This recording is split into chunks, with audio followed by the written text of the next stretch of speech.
दोस्तों नमस्कार।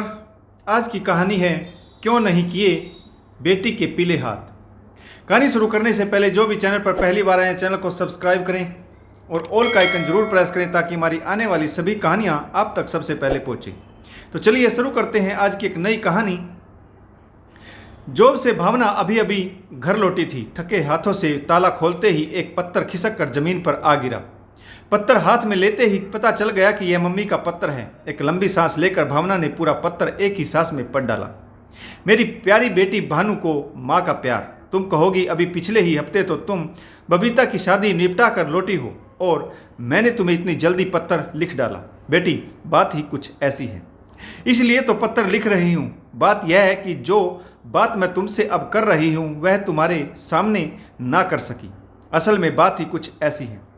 तुम्हारे लिए एक लड़का देखा है। उम्र तो कोई खास ज़्यादा नहीं है पर उसके 2 बच्चे हैं। 2 साल हो गए पिछली बीवी को गुजरे। बच्चे फूल से हैं पर बगैर देखभाल के मुरझा रहे हैं। उसे एक ऐसी लड़की चाहिए जो उसका घर संभाल सके और बच्चों की देखभाल कर सके। इसके अलावा एक बात और है बेटी, यदि तुम यह रिश्ता स्वीकार करती हो तो उसके बच्चे तुम्हारे ही कहलाएंगे। तुम फिर भी यदि मातृत्व की ओर अग्रसर होना भी चाहो तो यह संभव नहीं होगा, क्योंकि लड़का स्वयं कह गया है कि वह अपना ऑपरेशन करवा चुका है। वैसे अब तुम्हारी भी उम्र कोई कम नहीं रही बेटी, 32 की हो गई हो और तुम मेरी प्यारी बेटी हो तो इनकार नहीं करोगी। इसलिए मैंने उन्हें हल्का सा इशारा दे दिया है। तुम फ़ोन करके अपनी रजाबंदी की सूचना दे दो तो मैं बात पक्की करके लड़का रोक लूँ। यदि तुम लड़का देखना चाहो तो अगले रविवार तक जरूर आ जाना। तुम्हारी मम्मी। माँ का यह पत्र पढ़कर मन ना जाने क्यों अवसाद और विरक्ति से भर उठा। भावना ने भी बाकी लड़कियों की तरह पता नहीं क्या क्या आशाएं बांधी थी अपने नए जीवन के लिए, पर समय और परिस्थितियों ने उसे कहाँ लापटका। भावना उत्तराखंड के एक छोटे से शहर सितारगंज की रहने वाली थी। वह 32 वर्ष पूरे कर चुकी है। अब उसके परिवार वालों को उसकी शादी की चिंता है, परंतु उसके भी कुछ सपने हैं, या यूं कहें सपना था कि हर लड़की की तरह उसका भी कोई राजकुमार की तरह जीवन साथी होगा जो हाथ थामेगा। लेकिन माँ के इस पत्थर ने मानो उसके सपने को जलाकर धू धू करके खाक में मिला दिया हो। उसकी आंखों के सामने अंधेरा सा छाने लगा। अचानक उसे लगा कि सिर में बहुत तेज दर्द होने लगा है। फुल स्पीड में पंखा खोला और बिस्तर पर आ लेटी। सिर दर्द से चाय पीने की इच्छा होने लगी, किंतु मम्मी के इस पत्थर ने न जाने क्यों उसके हाथ पैर शिथिल से कर दिए। मेरी प्यारी भानु कहते कहते माँ ने ना जाने भावना से क्या क्या करवा डाला था। मन में भावनाओं का रेला सा उभरने लगा। पंखे की गति के साथ साथ मन भी स्मृतियों की ओर दौड़ने लगा और आंखों से आंसुओं की धारा बहने लगी। एमए पास करने के बाद जब भावना बीएड कर रही थी, उस दिन कॉलेज में ना जाने क्यों मन टिक नहीं रहा था। हर पल हर क्षण यही याद आ रहा था कि आज पापा रिटायर हो जाएंगे। सभी की जिम्मेदारियों को पूरा करने से पहले ही रिटायर हो जाने की परिस्थिति ने उन्हें बुझा सा दिया था। उन्हें देखकर ऐसा लगता कि अब वह कंधे झुकाकर चलते हैं। पिछले 8 दिनों से पापा ना तो ठीक से नाश्ता कर रहे थे और ना ही खाना खा रहे थे। शायद सोचते होंगे कि सभी बच्चों की शादियां करनी बाकी है। भावना सहित अपनी 3 बेटियों व एक बेटे को सेटल किए बगैर वो नौकरी से रिटायर हो रहे थे। किसी तरह कॉलेज खत्म होने के बाद जब भावना घर पहुंची तो गीता और बबीता भी स्कूल से लौट आई थी और पंकज इन सब बातों से बेखबर अपने दोस्तों के साथ बाहर खेलने गया हुआ था। मम्मी ने तीनों बहनों को चाय बनाकर दी। भावना मन ही मन सोचने लगी, पापा का सहारा बनकर दिखाऊंगी। बीएड के बाद कहीं भी नौकरी करके घर में हाथ बटाऊंगी और जैसे भी होगा पापा को यह महसूस ना होने दूंगी कि वह अपना कर्तव्य पूरा नहीं कर पाए हैं। और यह निश्चय करके मन बहुत हल्का हो गया।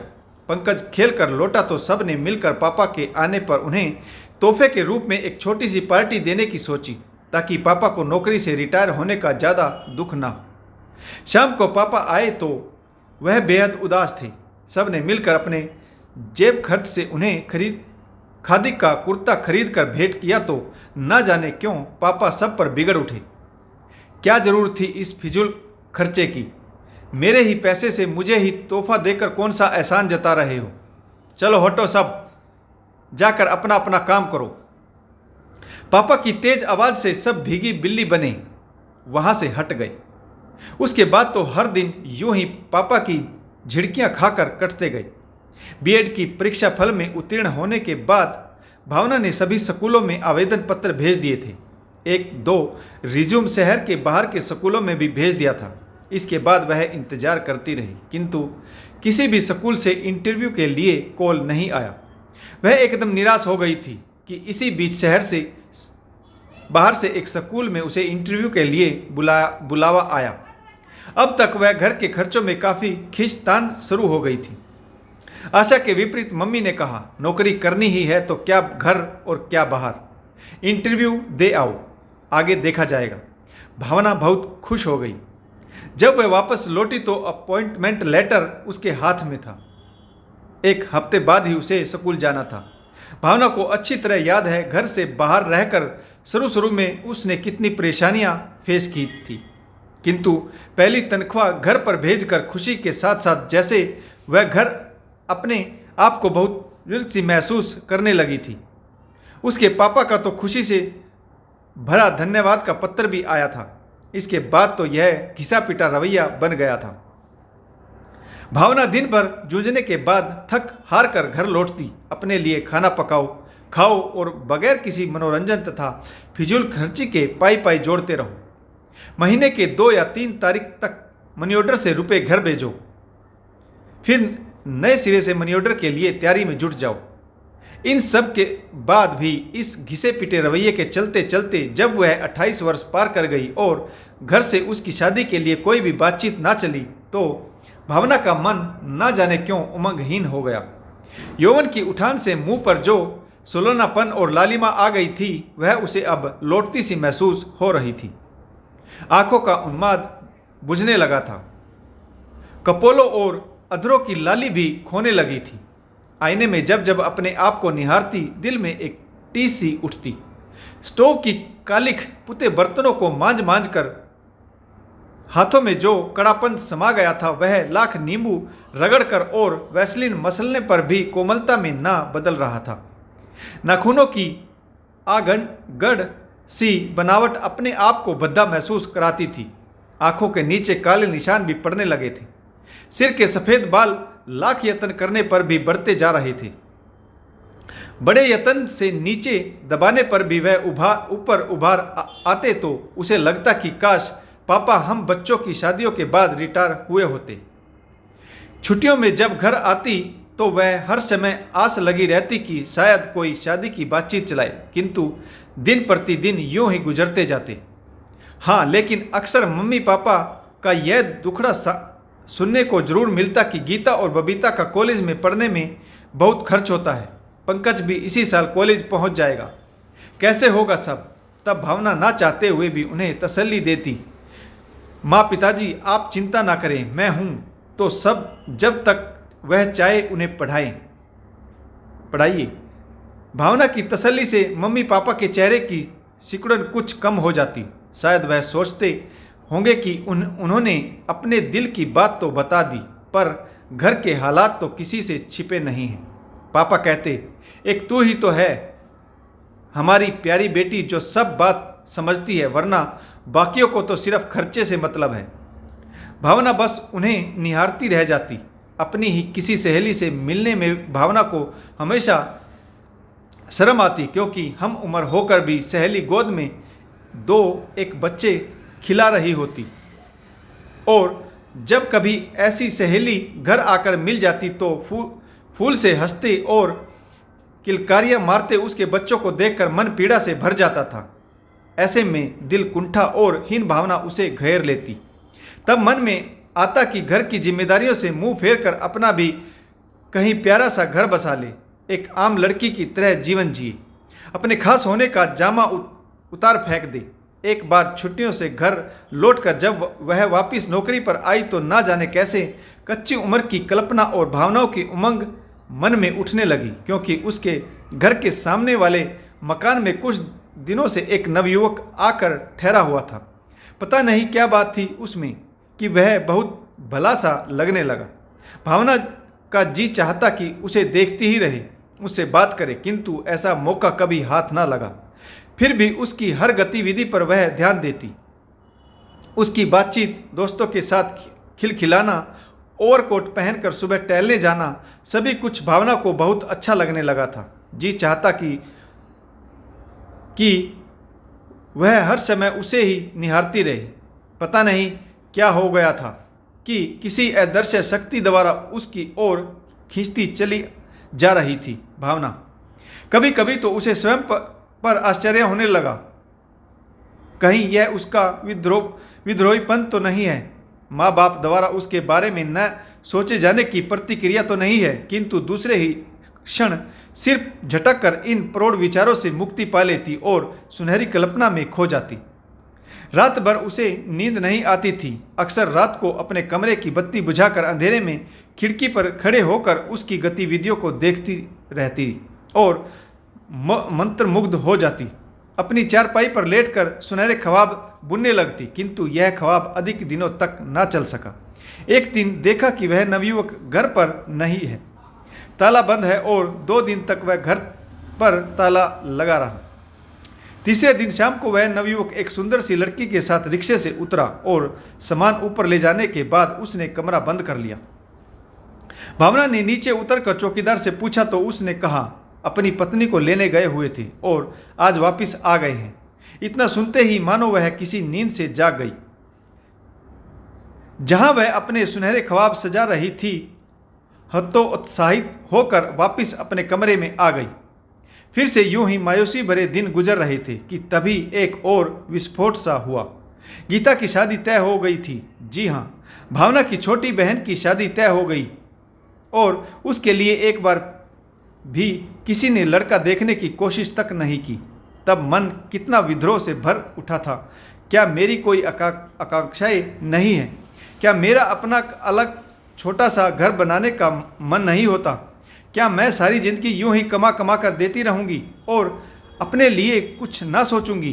परंतु यह सब विद्रोही सवाल मम्मी के पत्र से शांत हो गए थे। उसमें लिखा था, लड़का गीता ने स्वयं पसंद किया है, उसी के साथ पढ़ता था। ना जाने कब यहाँ तक बात पहुँची, पर गीता ने स्वयं उसे घर लाकर दिखाया और लड़के ने कहा कि वह सिर्फ गीता को चाहता है और बगैर किसी दहेज दान और दिखावे की शादी ना करके चुपचाप ही शादी करना चाहता है। तुम तो स्वयं समझदार हो, घर बैठे ऐसे रिश्ता तो शायद हमें कभी ना मिले, और अभी कौन सी तेरी उम्र निकल गई है, कोशिश करके तेरा भी रिश्ता कहीं ना कहीं करा देंगे। बेटी आदेश में 50,000 रुपये तो लेती ही आना। जब इतना कुछ हमारे लिए किया है तो कुछ और सही। तू तो हमारी प्यारी बेटी है, भगवान तुझे बहुत सुख देगा। तुम्हारी मम्मी। कुछ दिनों के बाद गीता की शादी हो गई। रिश्तेदारों और आस पड़ोस वालों की भीड़ में भावना अपने आप को निरही सी महसूस करती रही। उनकी भेदती सी आंखों से बचने के लिए हमेशा काम में व्यस्त होने का बहाना खोजती रहती। वह कठिन क्षण गुजार कर शादी के तुरंत बाद व्यस्तता का बहाना बनाकर भावना नौकरी पर लौट आई। उसे आज भी याद है कि टूटे कदमों से घर पहुंचकर बिस्तर पर पड़ते ही भावना कितनी रोई थी। जिंदगी यूं ही निरस्ता से गुजर रही थी कि कुछ दिन बाद माँ के पत्र से पता चला कि पंकज गलत संगत में फंस गया है। बहुत दिनों से देर सवेर घर लौटता है, अब परसों से लौटा ही नहीं है। मम्मी पापा के ढीले अंकुश और लाड प्यार ने बिगाड़ कर रख दिया था पंकज को। वह आवारागर्दी करने लगा था और भावना को इसकी कोई सूचना तक नहीं दी गई थी। अब जहां भाई ने इस असीम जिम्मेदारी से मुंह मोड़ लिया है तो इसके लिए अब तो भावना को ही बलि देनी होगी। फिर इसी तरीके से दिन गुजरते चले गए। बीच बीच में माँ के पत्र आते रहे, पंकज अब लौट आया या फिर कहीं चला गया है। इसी तरह आहिस्ता आहिस्ता 4 साल और गुजर गए और भावना 32 की हो गई। और फिर एक दिन मम्मी का खत आया।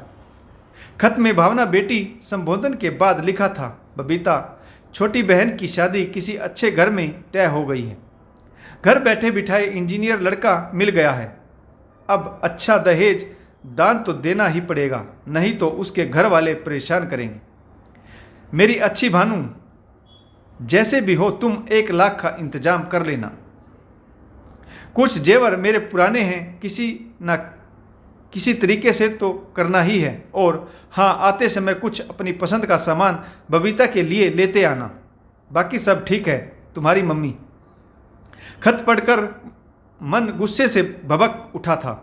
यह क्या पैसों का पेड़, यहाँ क्या पैसों का पेड़ लगा है जो जब जितना चाहे पैसे की फरमाइश कर देता है। 25,000 महीना मिलते हैं। हर माह 18,000 मनी ऑर्डर से घर भेज देती हूँ। 7,000 रुपये में पूरा महीना काटना होता है। कमरे का किराया और फिर खाने पीने का खर्चा निकाल कर महीने के अंत में इतना भी नहीं बचा पाती कि अपने लिए कुछ खरीद सकूं। अब मैं 1 लाख रुपए अपने को गिरवी रख कर दूंगी। इस तरह भावना बहुत देर तक भुनभुनाती रही। 2-3 दिन तक ना ठीक से खा सकी और ना ही सो सकी। किंतु किन्हीं शांत पलों ने भावना को फिर से आ घेरा और उस विकट समस्या को अपनी एक सहेली से 50,000 उधार लेकर तथा स्कूल की कमेटी से 50,000 का ऋण लेकर निपटाने का साहस बटोर ही लिया। ढेरों ट्यूशन पढ़ाकर इस कर्ज को उतारने का दृढ़ निश्चय करके बबीता की शादी पर काफ़ी सामान और रुपए समेत जब भावना घर पहुंची तो सबसे पहले बबीता ही मिली। हाय दीदी, तुम आ गई? ओहो हो, कितनी बूढ़ी हो गई हो। देखो तो कितने बाल सफ़ेद हो गए हैं दीदी, और यह चश्मा कब लगवा लिया तुमने? बबीता इस बात से बेखबर थी कि उसकी सच बोलने की विधा ने भावना को अंदर तक झकझोर दिया था। वह बैग लेकर अंदर चली गई। मम्मी पापा ने भी भावना की ओर तो कम ध्यान दिया, पर लाए हुए सामान का ज़्यादा निरीक्षण किया। मैं नितांत अकेली इस बीच क्या क्या सोच गई, इसे किसी ने ना देखा और ना ही समझने की कोशिश की। भावना की चाची ने बताया कि 3 साल पहले तेरे लिए एक बड़े अच्छे खानदान का एक लौते लड़के का रिश्ता आया था। रमेश नाम है उसका। मैंने तुम्हारी माँ को बताया था। अपने पिता के साथ ही व्यापार में हाथ बटाता है। अच्छे खाते पीते लोग हैं। दहेज में भी कुछ नहीं मांग रहे, बस थोड़ी बहुत बाजा बारात की अच्छी खातिरदारी मांग रहे हैं। उन्हें भी तो एक समझदार लड़की ही चाहिए जो बुढ़ापे में माँ बाप को लड़के से अलग ना कर दे। तेरे लिए तो वह लगभग तैयार ही थे। मैंने तो तुम्हारी मम्मी से बहुत कहा कि ज़्यादा से ज़्यादा बारात की खातिरदारी में 40-50 हज़ार का खर्च उठेगा, किंतु वह तो मानी ही नहीं। बोली कि इतनी हमारी औकात नहीं, और यूं ही लड़का हाथ से निकल गया। अब भावना सोचने लगी कि मेरे लिए औकात नहीं है और आज बबीता की शादी पर औकात हो गई। मन में गुस्से का सैलाब उमड़ रहा था, पर शादी की चमक धमा चौकड़ी और हंगामे में अपने मन पर अंकुश रखकर वह अपने को खो देने का प्रयास किया। शादी में बड़े यत्न से अपने को सजा धजा कर तैयार किया, पर मन की थकावट चेहरे पर झलके बगैर नहीं रही। रसोई का काम संभालने के बहाने से लोगों से बचती रही। बबीता की शादी का हर हंगामा उसकी विदाई के साथ ही शांत हो गया और भावना उस दम घुटने वाले वातावरण से निकलकर पिछले हफ्ते ही शहर आ गई। अपने छोटे से कमरे में पहुंचकर सुखद महसूस किया। कम से कम यहाँ रिश्तेदारों के व्यंग बाण और बेती आंखों का सामना तो नहीं करना पड़ रहा था। न जाने क्यों भावना को निराशा के सागर में डूबने और अंतर्मुखी बनाने वाले सारे रिश्तों से नफरत हो चली। सबके लिए भावना ने इतना किया, किंतु उसके लिए किसी ने भी नहीं सोचा कि यह भी तो लड़की है, इसकी भी तो कुछ इच्छाएं हैं। अभी तो किसी तरह से जीवन कट ही जाएगा, किंतु बुढ़ापे में बगैर किसी साथी के यह क्या करेगी, यह किसी के मन में न आया। थकावट से चूर होकर जब भावना ने अपनी आंखें और बंद मुट्ठी खोली तो मम्मी का पत्र मेरे हाथ में मुड़ा हुआ पड़ा था। वर्तमान के कठोर धरातल पर उतरी तो मन नफरत से भर उठा। मेरे मम्मी पापा ने सोने के अंडे देने वाली मुर्गी समझकर मेरे हाथ पीले करने में इतनी देरी देर लगा दी कि मेरी जवानी ढल गई। कमरे में चहलकदमी करते हुए मन सोचने लगा, आज तक सब ने मुझसे हमेशा चाहा ही है। प्यारी भानु बेटी कहकर मुझसे क्या क्या नहीं करवाया। अब वह चाहती है कि मैं अपना बचा कुचा जीवन उस व्यक्ति से बंधवा लूं जो 2 बच्चों का पिता है। मैं क्या इतनी बूढ़ी हो गई हूँ? ऐसी अनगिनत बातें सोचकर भावना ने अपनी नामंजूरी दे दी। दूसरे दिन जब स्कूल से पढ़ाकर घर लौटी तो भावना ने मन बना लिया कि अब ऐसी जिंदगी नहीं जिएगी। अब तक सबके लिए किया, परंतु अब सिर्फ और सिर्फ अपने लिए करेगी। सबसे पहले वह थोड़ा आराम करके पार्लर गई। आज खुद को पहली बार जी भर के आईने में निहारा। सभी ट्रीटमेंट के लिए बॉडी मसाज कराई, हेयर स्पा से तन मन बहुत रिलैक्स हुआ। अपना पैसा आज खुद पर लगाया तो कुछ सुकून मिला। फिर अपने मोबाइल से एक अच्छी सी फ़ोटो क्लिक की और शादी.com पर सभी ज़रूरी जानकारी फिल करके शेयर कर दी। जल्दी ही भावना की साइट पर बहुत सारे लड़कों के शादी के लिए प्रपोजल आने लगे। भावना ने बहुत सोच समझकर परवीन को अपने लिए चुना। वह एक व्यापारी है, अच्छी खासी इनकम है, बड़ी गाड़ी बंगला, नौकर चाकर के साथ समाज में उसका अच्छा नाम है। माता पिता की इकलौती संतान है। भावना ने जब अपने माता पिता व अपने भाई बहनों को परवीन व उसके परिवार के बारे में बताया तो सब ने ऊपरी खुशी जाहिर की, क्योंकि सोने का अंडा देने वाली मुर्गी बाहर उनके हाथ से निकल चुकी थी। भावना यह अच्छे से समझती थी कि चाहे भले ही भाई बहनों में खून का रिश्ता है, परंतु अपना नुकसान कोई सहन नहीं करता। फिर चाहे जो भी हो, अपने परिवार व परवीन के परिवार की सहमति से भावना परवीन के साथ खुशहाल जिंदगी बिता रही है। भावना ने स्वयं के लिए एक अच्छा कदम उठाया तो भगवान ने सारी कायनात उसके सामने रख दी। दोस्तों, स्वयं के लिए एक कदम सोच समझकर जरूर उठाएं, फिर देखें मंजिल अपने आप करीब आती चली जाएगी। धन्यवाद। आशा करता हूँ आपको यह कहानी जरूर पसंद आई होगी। कहानी पढ़ने के लिए आप सभी का बहुत बहुत धन्यवाद। अगर आपको कहानी पसंद आए तो लाइक करें, कमेंट्स करें और शेयर करना ना भूलें। तो एक बार आप सभी का बहुत बहुत धन्यवाद। जय हिंद, वंदे मातरम, भारत माता की जय। जय जवान